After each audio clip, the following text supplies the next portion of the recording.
What's up, guys? It's your host with the most, Griever, as always, bringing you guys a live reaction to the latest chapter of Jujutsu Kaisen, chapter 202, entitled Blood and Oil. Blood and Oil, bring wood and oil, as Denethor once said. Yes, I'm a Lord of the Rings nerd. Anyways, fact of the matter is, alright, we're here for our live reaction. Now, I'm not going to say I was spoiled, because I wasn't spoiled. However, I think this is going to be a double-edged sword, because I was told that I was going to really hate this chapter, that I'm going to really dislike this chapter, or something along those lines. So, that to me means Yuta has to be in the chapter, right? So that's a good thing. Yuta stan, love Yuta, best main character of Jujutsu Kaisen. But this also means if they're happy about this and they say that I'm not going to like the chapter, something bad is going to happen to Yuta. Man, oh man. Anyway, that's the only thing I was I haven't been spoiled. Nobody told me, but the implication is there, right? So, anyways, all right. So let's just get excited the fact that this is probably a Yuta chapter. We haven't seen my boy in a while, so let's get right into it. Chapter 202, Blood and Oil, and we begin with, interestingly enough, starting with arguably the best arc. Definitely the best arc. I think the only thing that can come close to Hidden Inventory is, of course, Volume 0. But in the main story, Hidden Inventory, the best arc, clearly by a mile. And we're starting off with Riko. Riko is here showcased. So they're going to be going into the past. They're going to be talking about Riko, apparently. So, as I said, I needed, for the page thing, I needed to get the title of the chapter. So I always check, just enough to get the chapter title. And okay, so there's a shot of Riko here. Now let's read the dialogue here on page 1. It says, "Were there really no other star plasma vessels besides Amane Riko 12 years ago? Aside from me, of course." Okay. Right out of the gate, this is something I brought up back in my live reaction days. In my live read-through of Jujutsu Kaisen getting caught up. And when I read Hidden Inventory, I brought this up. I brought this up on like 2 separate streams. That, is she really the only one? You couldn't find like some 80-year-old grandmother with cancer or something to use? Like, why does it have to be some young girl, is she destined from the stars to be the virgin, the goat that gets sacrificed for a satanic ritual? I was really pissed off because I was like, this. Well, it was a good pissed off though. It was a good pissed off because I was very upset that she died and everything. So very good writing there. Hence why Hidden Inventory is so good. But now they are implying, and they actually just confirmed it. I wonder who's talking. Said that there's more than one star plasma vessels, so they didn't need to use Riko. Well, that just makes Hidden Inventory that much worse, or like worse in a good way. Like, so a young teenage girl had to die for, in the end, nothing, but also never needed to be in that situation in the first place. Ooh, my hatred for Tengen keeps rising. Let's go. Just none with as much potential as Amane Riko. Okay, so it's based on but the potential level, fuck off. That's not an excuse. Amane Riko, who Gojo and Geto failed to protect in the past. Yep. Who is discussing her story now? That's a good question. So you're saying there were others. So there were others. Shit. A sudden development amidst the culling game. Next page. Okay. We're with Yuki. We're with Yuki and Tengen. That fucking asshole. Okay. We're with that dickwad. And we're with Yuki. So Yuki is about to lay down. Wait. She's a star plasma vessel? There were really no other star plasma vessels aside from me, of course. She's the only one talking to Tengen. Like, Tengen's not a star plasma vessel, so she was a star... That's why she's outside the scope. She ran. She did what Geto tried to do for Rico and ran. All right. I like this. She's about to basically lay down the law like, you're an asshole. Why take such a risk and reject the merger? Reject it? He never rejected. She was shot and killed. He never rejected shit.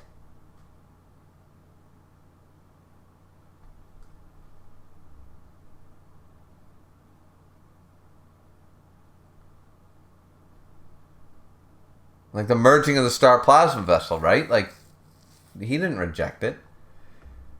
I didn't reject it so much as I accepted reality. I'm sorry, maybe I'm wrong about that. I don't remember him rejecting shit. I remember him being a douchebag that we had never fucking met up until after Hidden Inventory. And the fact that she got shot going towards him, gonna be absorbed by him.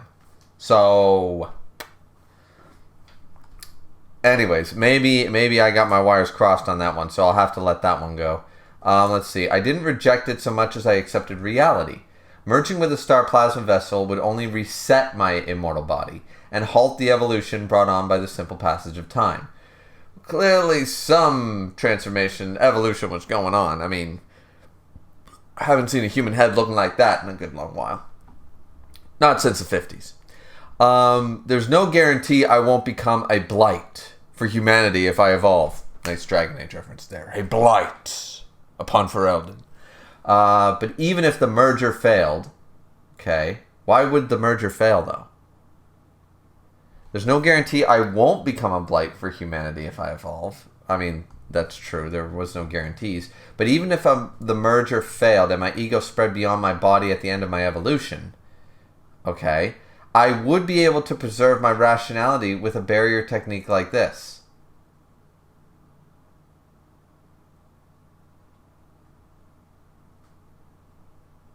Wait.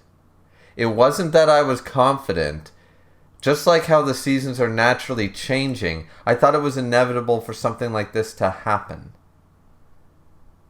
Wait a minute. The whole reason the star plasma vessel has to happen is that if Tengen evolves, we're all fucked. Right? If he goes beyond human.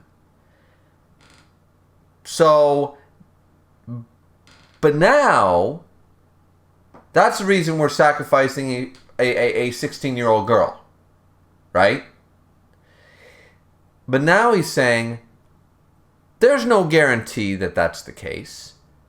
But even if that were the case, because clearly it was, he never absorbed the star plasma vessel, I am able to preserve my rationality with a barrier technique like this. So what he's saying is, he's got the barrier, he's inside the barrier, and he doesn't actually need... Maybe I'm reading the wrong thing into this, you guys can correct me. But by the sounds of it, he's saying he's lazy. He doesn't want to keep up the barrier technique that keeps him fucking from going insane as he evolves past being a human. So he's like, yeah, so I'm not really worried about that, because I got this barrier technique I set up just in case. So I don't actually need to absorb the star plasma vessel. I want to absorb the... Ooh, baby. Am I reading the wrong thing into that? You guys have to let me know. But by the sense of it, which once again, when did he reject the merger? When she was shot by Toji? Didn't reject shit. Had they brought her to her completely successfully and no Toji interference, you're telling me he wouldn't have merged with her? And at the end of the day, she's still dead because of him? Is this his rationality to speak? Is this his... Ooh. No, Tengen a douchebag. Fuck Tengen, man. If I'm reading this correctly, he's basically saying, regardless whether the star plasma vessel was brought to me or not, either way, she was still going to die, but I don't actually need her, and I still won't destroy all humanity regardless whether I absorb a star plasma vessel or not. Or if the merger doesn't work for some random reason now. Or if I reject it, it doesn't matter. I got this barrier. We're good. If my ego gets so big, if I get Sosuke Aizen levels of ego, it don't matter because this barrier is going to keep me from getting to that point. So hidden inventory happened because you let it. Ooh, Tengen, that's some high level son of a bitch levels going on here. Alright, once again, maybe I'm taking away the wrong thing from that. I'm definitely no lore expert when it comes to Jujutsu Kaisen. I get very easily confused by a lot of the intricacies of stuff. I feel like things are said, in one arc, they're mentioned one time, and they're never really brought up again. So when it comes back up, 100 chapters later, I tend to forget, that was stated before and blah, blah, blah. So maybe I'm forgetting what's been happening. Maybe I'm forgetting some history here. But if that's the case, Tengen way up there on the douchebag scale. All right.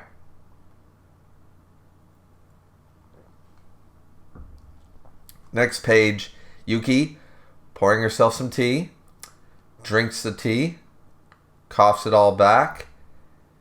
Are you kidding me? Oh, she's not happy. Making children bear the weight of karma and using their history is what you call rational? And when you fail, you can just say, well, it was okay not to murder. So I'm not reading the wrong thing into this at all. Yuki's pissed. Yuki's saying exactly what I just said. You telling me that none of this shit had to take place? And your idea is, well, that's okay? You know how people suffered for you? If this is what you call rationality, then you may as well call me the great sage and worship me, you shitty old geezer. I like Yuki. Let's go. Tengen's response, gender no longer matters to me. Of course, you're transgender. You're transcended. You're gender number 99 on the scale. Of course you are. But technically speaking, I'd be a granny. Oh, Jesus Christ. So now, wait a minute. So Tengen is not a douchebag. Well, I mean, women can be douchebags too, but not really. That's more of a male thing. So Tengen's a bitch. Tengen's a cunt. Because apparently Tengen's a female. So Tengen's a cunt. Got it. All right. We got the right. We need to remember, ladies and gentlemen, we accept, everyone's identities and such on this channel as far as my threshold is concerned, as far as I can push it. And the fact of the matter is that we need to, of course, appropriate and use the correct terminology when insulting a bitch. And in this case, Tengen, you win, queen bitch. Good job. You got a fucking teenage girl killed. For nothing. Light applause from the peanut gallery on that one. Alright, we're moving on. Yuki says, if the Star Religious Group hadn't chosen to assassinate the Star Plasma Vessels and safeguarded them instead, then I would have been on their side. That's an interesting... Yeah. I hate talking about the what-ifs of the past. Tengen says, you can hear them, right? Their voices inside me? I can't hear them. Or rather, there's no way I can hear them. After all, once the merger completes, they become me. But why is Rika... Wait, did he merge with a dead fucking body?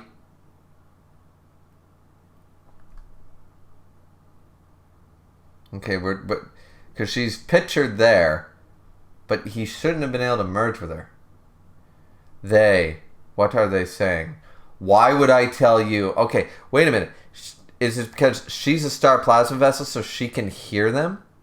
Sort of like hearing ghosts or spirits? That's a little odd, but okay.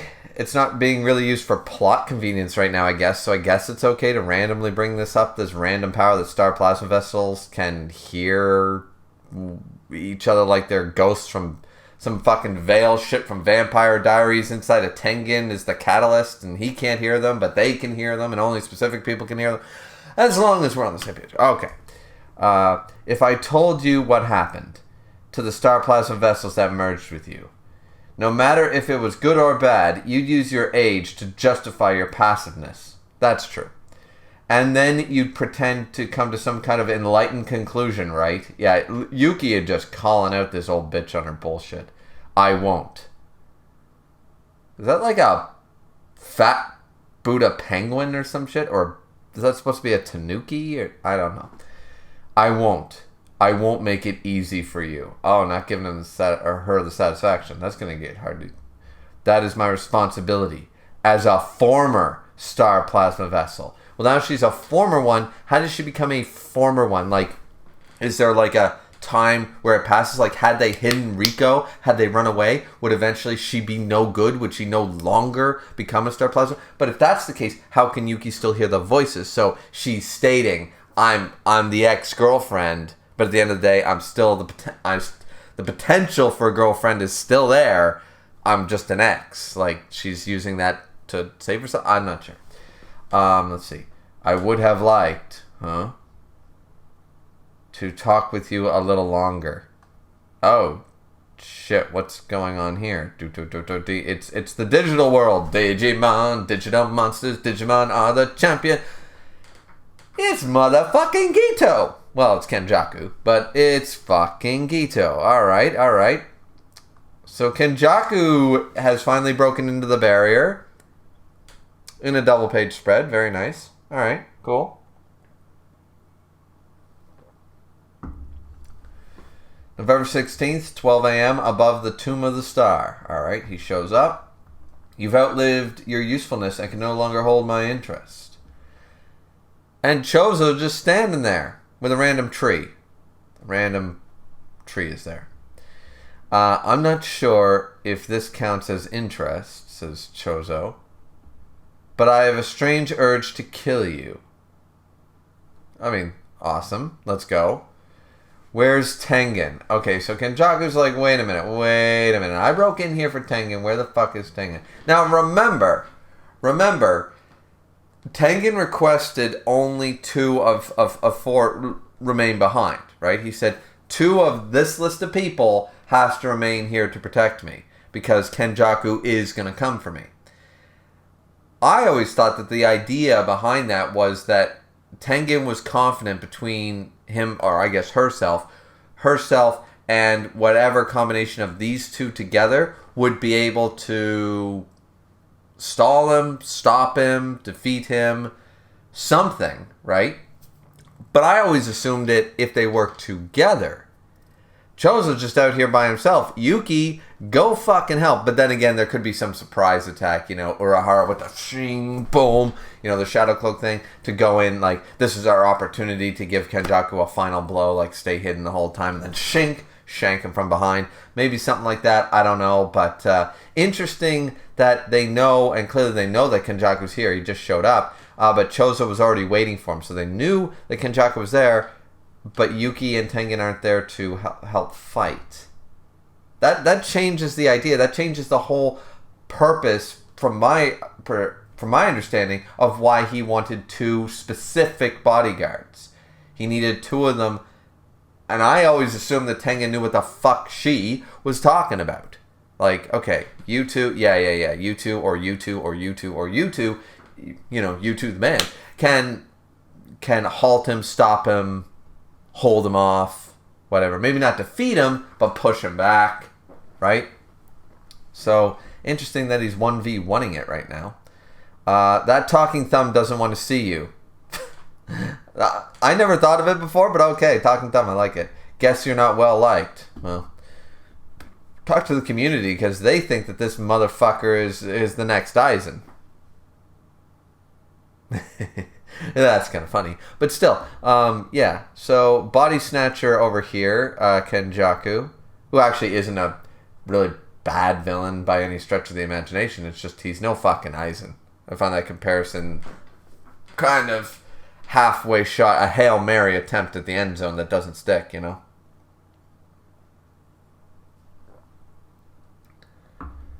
Kenjaku, then I suppose you're disposable fodder. Please do try your best. Oh shit, just called Chozo fodder. Damn. The culling game has already served its purpose. Really? What day is it? Well, you had already said November 16th. Well, isn't that... It was November 14th last chapter? I'd have to go back and check, but I assume... Is this happening a couple days in advance? I'll go back and check the chapters by the end of the reaction, just to see. I thought it was November 14th when Yuji woke up in the hotel room. It was the night of the 14th. So this is 2 days later, but I could be wrong about that. Let's see. The preparations for the merger of all the non-sorcerers in Japan have ended. Okay, so this is sort of in the future, I'm guessing. Already, what happened? Are Yuji and the others okay? Yeah, Chozo wondering that. Either way, if I cease Tengen here, then it's your loss. This country will meet its end. Perhaps the whole world will. Alrighty. Let me show you one possible conclusion to this affair. Movie theater style. Alright, we're in the big cinema. I saw Jujutsu Kaisen 0 in the big screen. So, that was really good. Great movie. Let's see. In Shibuya, Tsukumo Yuki explained that merging with Tengen, which I'd prefer to call optimizing cursed energy, means becoming a sorcerer. Okay. But if you ask me, that's just a step before the merger. A verification process from the culling game, essentially. I've said that before, that unlike her, what I want isn't a world without cursed spirits, but I was surprised when she worried about the Japanese being used as cursed energy sources. Or rather, it made me happy. The way she thinks is close to my own. Why would you be... You're worried about the Japanese citizens being used as cursed energy sources? Anyways, I'm getting off topic. I'm curious about what the fuck your whole plan is and your motives are, because... So... You don't want a world without cursed spirits, but you think that Japanese being used as cursed energy sources is bad? Alrighty. From the beginning, I worked alongside sorcerers, even while considering the potential of cursed spirits. Perhaps a new form of cursed energy could be born from advancing cursed spirits to a higher level. But why do you need... I'm just trying to figure out what's his angle. Why does he need to advance cursed spirits? Why does he need a new form of cursed energy? Why is he getting the governments involved for this energy source if he doesn't want that? Like, what is his deal? Like, all of this is fascinating, but what is Kenjaku's deal? So I had high hopes for half-breeds, and, like, why did he birth Yuji? You know? Like, what's the deal here? So I had high hopes for half-breeds between cursed spirits and humans like you. Disappointing, you were all too ordinary. So that's the cursed womb. Okay. The death painting, all that stuff. Alrighty. So they are a cross between the two. Right, fair enough.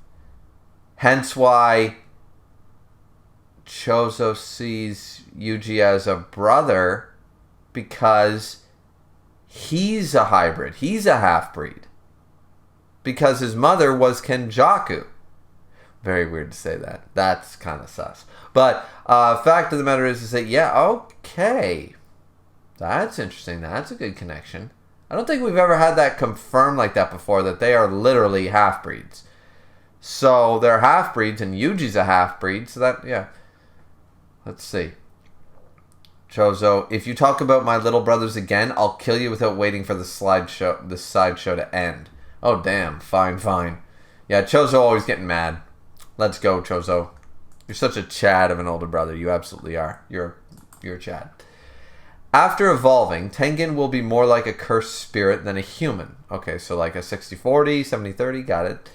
So if all the non-sorcerers in Japan merge with Tengen, alright, I think it'll become a cursed spirit bearing the cursed energy of 100 million people.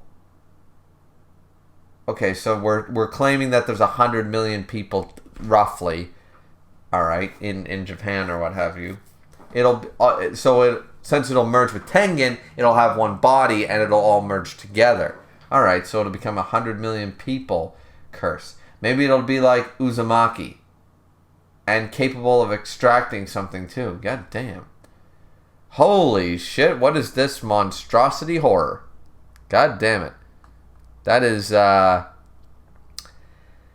a giant-ass fucking mother centipede up in there. That's a hairy-ass centipede. That thing is disgusting and massive. I wonder what it will look like. Of course, it's not actually going to look like the centipede. It's going to be like something completely different. It's just for the horror aspect. Right now, I feel like a kid holding a crayon in front of a blank piece of paper. So he's using what he's trying to do is create a giant ass fuck you curse. He's trying to create the ultimate curse. Curse spirit, I should say. Huh. So is that his end goal? And I mean, if that's the case, then why? Why does he want to make this ultimate fuck off nuke size, country sweeping curse? Why? Why does he want to do that? And if he does that, what makes him believe he can control the fucking thing? Or does he intend to control it? Like, there's two options with that. Either Kenjaku's confident because he now has Geto's ability. If he creates the ultimate curse, he'll be unstoppable. Sort of like, how Mahagoro, Fushiguro summoned him and it was this crazy thing. He's like, well, fuck it though. I summoned him, but I can't fucking deal with him. He's too fucking powerful, right?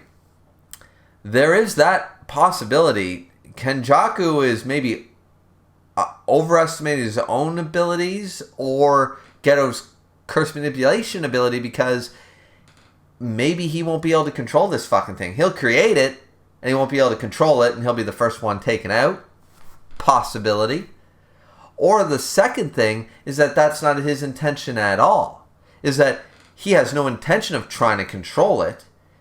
He just wants to let the world burn, Joker-esque style, He just wants to let this thing loose, rampage, chaos, see what the fuck happens. I don't know which of the two he's going for. I mean, there is the third option that, well, it's sort of the first option, but it does work, and he is able to control this stupidly strong curse made up of 100 million people, which I assume would be likely the strongest curse in the series, if it were to transpire, if Tengen merged with these things and blah, blah, blah, blah, blah. Wow, okay. There is the third option, but I find it the most unlikely is that he intends to control this thing somehow, and it actually fucking listens to him. I give it 3 chapters before it fucking says, yeah, nope, breaks the collar, I have less than 5% belief that Kenjaku can actually create this thing, and if he does, fucking control it for any length of time. That thing will break off its shackles and eat him first. Like, holy shit. But why is he doing it, though? Once again, it might be rule number 2. It might be theory number 2. Let's see. So they're out of the slideshow. What exactly do you want? Thank you, Chozo, for asking what I've been asking. Did you not understand anything I just said? I understood it. You want to create some fuck-off giant centipede fucking curse. But why? No, I'm asking you, what do you get from this? What is it that motivates you? Thank you, Chozo. Thank you. If Yuki wasn't the star of the chapter telling Tengen where to shove it, then fucking Chozo being like, would you fucking be direct? Stop talking about the what-ifs and the possibilities. Why? Why are you a villain? Why are you our main antagonist? Why do you do what makes you tick? Kind of need to know. I'm fascinated. Okay? By what? I just think that it'll be fascinating. But I won't know for sure until it happens. Are you telling me? Okay, it's option 2. Fuck option 1 and 3. He has no intention of trying to control this thing. He has absolutely no idea how to control this thing. He just wants to make it and see what the fuck happens. He wants to make a bomb and see what happens when it goes off. He has no idea what's going to happen when he makes it, what it's going to do, and how many people it's going to kill. He just wants to see what the fuck happens. What is it going to look like? What's going to happen after? Who's going to try to stop? I just want to fuck things up. That is literally... So he's option number 2. And then we get some weird face. On top of that, if the accumulated cursed energy of 100 million people is just a laughable clown face, then what would you do? I know I'd laugh. This man is actually fucking insane. He's just a fucking nut job. Chozo. Piercing blood. A strike of blood to end this sideshow. Chozo about to go down. End of the chapter. Okay. So, yeah, this reaction is going to be fucking 45 minutes long. Okay, so that was the chapter. I think I got most of the thoughts out during the panel-by-panel read-through. Good chapter. Definitely good chapter. Where the fuck was Yuta? You know, you tell me I'm not going to like a chapter, so I assume it has something to do with Yuta losing. But there was no Yuta, and there was no Yuta losing, so...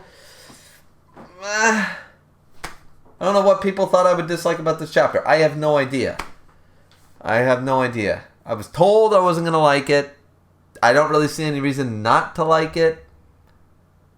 I mean, I don't like Tengen, and everything in this chapter just made me hate that bitch even more.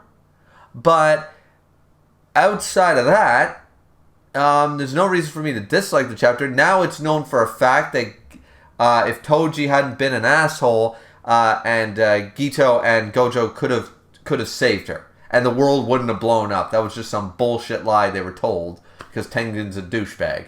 Cunt is a cunt. I forgot about that. Yes, proper. She's female, not male. She's not a bastard. She's not a douchebag. She's not an asshole. She's a bitch or a cunt. So we're gonna call her a cunt. Fucking Tengen. And yeah, but Yuki stood her ground and stood up for what I believe in, and so that was all good. Kenjaku showed up. We expected that at some point, and but I'm weirded out by the 1v1 because I don't think Chozo can beat Kenjaku 1v1. Hell, I think even some of the strongest people, you know, like you get some high level finger Sukuna, you get fucking Yuta, you get fucking Gojo. I still think it's a hard fight. I don't think Kenjaku goes down easily to just about anybody. I think he's definitely one of the strongest characters in the verse. So I always thought Tengen's idea of 2 bodyguards out of this specific list was literally for, hey, 1v1, but 2 of you up against Kenjaku, 2 of you I know because I'm knowledgeable, I've been around, I'm an immortal, blah blah blah, can hold him off. And was confident in that. Otherwise, why leave them behind? They could have ended the Culling game quicker had they gone themselves. So, yeah. So I always thought there was a reason to leave at least 2, leave 2 bodyguards, and have them work together to keep Kenjaku at least at bay for a decent amount of time. This 1v1 is worrisome. But, other than that, yeah, that's all I got. We finally know what Kenjaku's motives is. He doesn't fucking have any. He literally is just, as he pointed out, he's a kid with a crayon. He's a little shit stain. He's a little kid. He just wants to see what's gonna happen when he blows that shit up. He's literally a nut job. He's wacko. He's cuckoo for Cocoa Puffs. Actually, I don't mind that. It actually makes total sense up till this point. It makes sense why he's doing what he does. I want to be a woman and be pregnant and give birth to a half-breed. Just wanted to see what would happen. I want to kill a baby because they have the 6 eyes. Just to see if that'll end it. I want to fucking... now I want to create a curse made of 100 million people. Just to see what it will look like. What if it looks fucking stupid? I'm going to fucking laugh. Like, he's literally a nut job. He's insane. Not actually a bad villain trait. It actually sort of goes with his character from what we've understood, which was very little of his character up until this point. It fits. It suits him. So, anyways, but that's my very long live reaction and stuff. But there was a lot to talk about in this chapter. I'm glad I did a live reaction. I'm really glad, because I feel like if I did a review, I would have missed something, and I think a review would have been long, because I would have constantly been clicking back. But this way, with a read-through, I could talk about each point as it came up, and then right here give you guys my final thoughts. So, anyways, long-ass review, I'm sure. What's the timestamp right now? 34 minutes. Holy fuck. Sorry about the length, guys, but it is what it is. But I think I got all my bases covered. Don't know why I was supposed to dislike the chapter. I don't know. Because it's Kenjaku? I mean, I don't dislike Kenjaku that much. So, I don't know. He's a body snatcher, and I always find that trope lame in villains. But other than that, you know, Kenjaku's okay. So I don't know why I was supposed to dislike the chapter, but I didn't. So anyways, hope you guys enjoyed. Like, comment, and subscribe as always. Thank you very much. By the way, I keep forgetting to say this. We hit 900 subscribers. Woo! Yeah, we hit 900 subscribers last week. So that's pretty cool. Let's go for that 1,000. I don't really want to reach... I shouldn't say that. I do want to reach 1,000 because it'll be 1,000 subscribers. But also, I have to give Mob Psycho a try. I dropped One Punch Man, thankfully, but I'm forced to give Mob Psycho a try if I ever hit 1,000 subscribers. So that's the goal. So let's see if we can get me to 1,000 subscribers. Yay! I'm looking so forward to it. Yeah. Anyways, fourth and most importantly, drink responsibly as I always do. We'll see you guys back here next time for more Jujutsu Kaisen. See you next time, everybody. Bye-bye.